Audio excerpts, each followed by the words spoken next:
കാരണം ഒരാൾ മരിച്ചു കിടക്കുമ്പോൾ ഒരു സങ്കടം കൊണ്ടായിരിക്കില്ല ഇനി ഒരിക്കലും കാണാൻ പറ്റില്ല എന്നുള്ള കൊലപാതകം അവസ്ഥകളല്ലേ. ചെയ്തവരവരെ ഈ സ്വന്തം ഭാര്യ അല്ലെങ്കിൽ ഭർത്താവിന്റെ മുമ്പിൽ ഇത് കരഞ്ഞ് നാടകം കളിക്കണുണ്ടല്ലേ. മരണ വീട്ടിൽ പോയാ തുടർച്ചയായിട്ട് കരയണ ഒരു വ്യക്തിയെ കാണിച്ചു തരാമോ?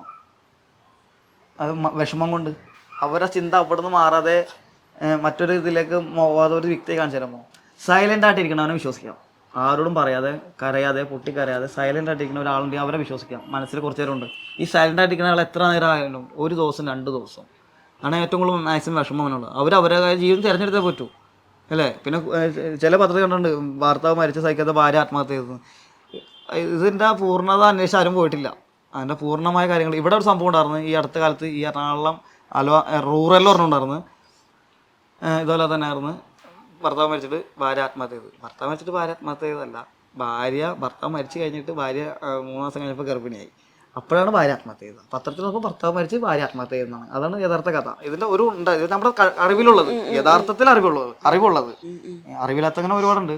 പിന്നെ ഇടി നോലോളി കരച്ചിൽ പിഴിച്ചിലൊക്കെ ശ്രദ്ധിച്ചാൽ നിങ്ങൾക്ക് മനസ്സിലാവും ഒരു എന്തോരത്തോളം ഒരു മരണ വീട്ടിൽ നാടകങ്ങൾ കളിക്കുന്നുണ്ട്.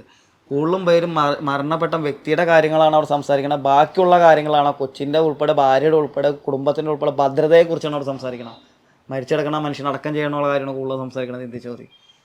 ഭാര്യയുടെ അടുത്ത ചിന്ത ഞാൻ എങ്ങനെ ജീവിക്കും, ഞാൻ എൻ്റെ ഈ മക്കളെയും കൊണ്ട് ഞാൻ എങ്ങനെ ജീവിക്കും, എൻ്റെ മക്കളായിട്ട് എങ്ങനെ ജീവിക്കും, എവിടെ നിന്ന് മാർഗം കിട്ടും. അന്വേഷണം അതാണ് മനസ്സുകൊണ്ട് അന്വേഷണം അതാണ്. അടുത്ത ഞാൻ എന്ത് ചെയ്യും, വാടക വീടാണ്, ഞാൻ എവിടേക്ക് ഇനി പോകണം, ഞാൻ എവിടേക്ക് ഇനി മാറണം, ആരെന്നെ സഹായിക്കും.